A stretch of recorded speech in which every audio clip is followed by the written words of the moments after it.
Bismillahirrahmanirrahim. Assalamualaikum warahmatullahi wabarakatuh. Hari ini kita akan melanjutkan pelajaran kita pada buku tematik masih seputar pembahasan tentang sains. Hari ini kita akan belajar tentang macam-macam simbiosis. Coba diperhatikan di halaman 141.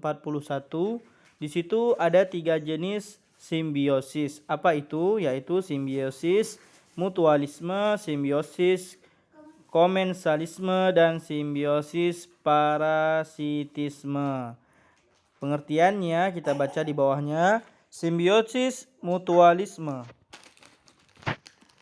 Yang pertama ada simbiosis mutualisme. Baik ya.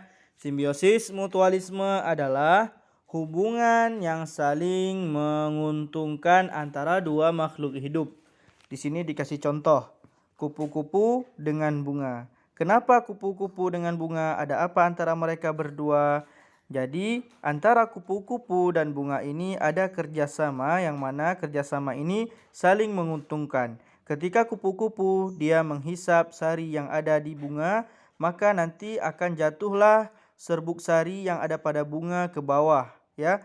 Karena dengan jatuhnya ini, maka bunga itu bisa kembali berkembang biak. Sedangkan si kupu-kupu mendapatkan makanan dari sari bunga tersebut. Jadi dua-duanya menguntungkan. Maka dikatakanlah kerjasama mereka berdua adalah simbiosis mutualisme. Begitu juga dengan burung jalak dan kerbau. Burung jalak dan kerbau. Ini sering kita lihat kalau di sawah-sawah. Di badan kerbau itu ada burung, ya. Biasa ada burung, dia itu patok-patok badan kerbau. Untuk apa? Dia itu makan kutu yang ada pada badan kerbau.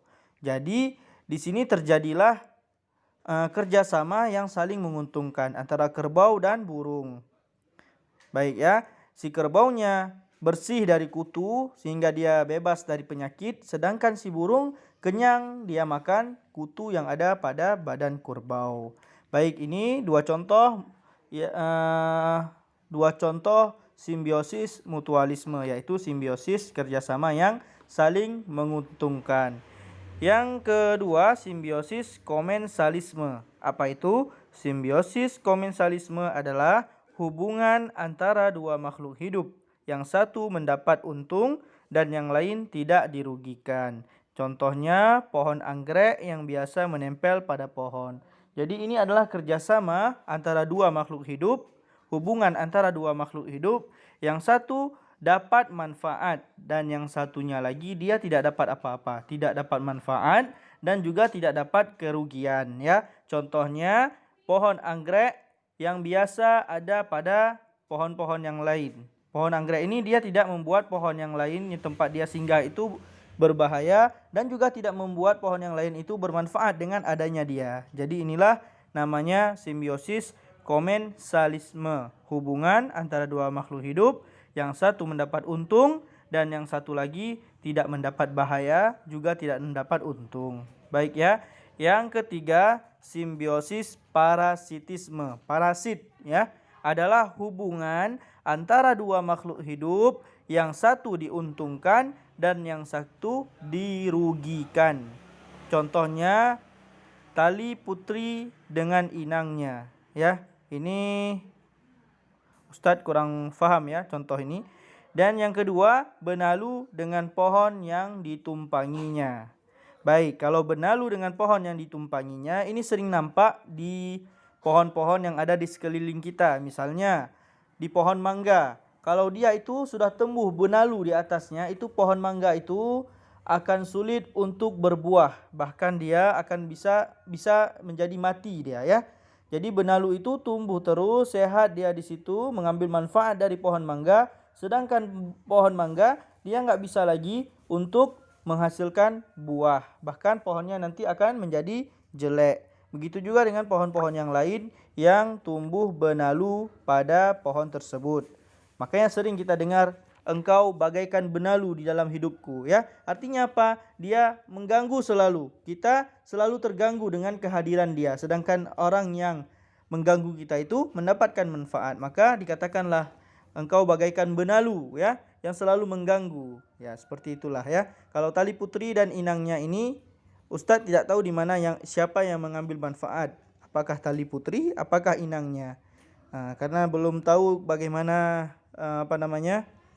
bentuk daripada tali putri ini ya. Jadi begitulah, ada 3 simbiosis. Yang pertama simbiosis mutualisme. Ingat saja, kalau dibilang mutualisme berarti dua-duanya dapat manfaat.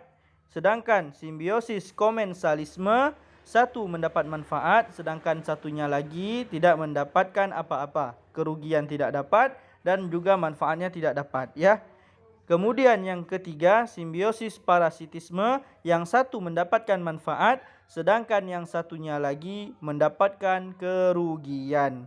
Baik, sekarang di bawah ini ada beberapa contoh ya. Kita lihat. Coba kalian isi titik-titik di bawah ini dengan memberikan tanda checklist ya, pada kolom yang sesuai. Misalnya, hubungan antar makhluk hidup. Yang pertama, hubungan antara kerbau dan burung jalak. Ini jenis simbiosis apa? Apakah dia simbiosis parasitisme yang membuat satu orang untung, satu orang rugi, atau simbiosis komensalisme yang satu untung, yang satu tidak mendapatkan apa-apa, atau simbiosis mutualisme, simbiosis yang sama-sama menguntungkan. Jadi kita lihat hubungan antara kerbau dan burung jalak masuk ke dalam simbiosis yang mana? Ini sudah Ustadz kasih contoh tadi ya.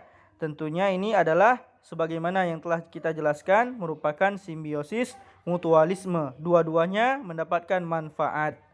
Begitu juga nanti yang di bawah, hubungan bunga rafflesia dengan inangnya. Ini masuk ke dalam simbiosis mana? Hubungan antara ikan hiu dan ikan remora. Ini masuk ke simbiosis yang mana? Yang keempat, hubungan antara tali putri dengan inangnya. Masuk ke simbiosis yang mana? Kemudian hubungan antara anggrek dengan pohon besar. Ini juga masuk ke dalam simbiosis yang mana? Silahkan nanti kalian hanya mencontreng-contreng saja ya. Syukron, sekian pembahasan kita pada pagi hari ini di pelajaran tematik. Silahkan kalian kerjakan yang ada di tabel ini. Jazakumullah khairan. Wassalamualaikum warahmatullahi wabarakatuh.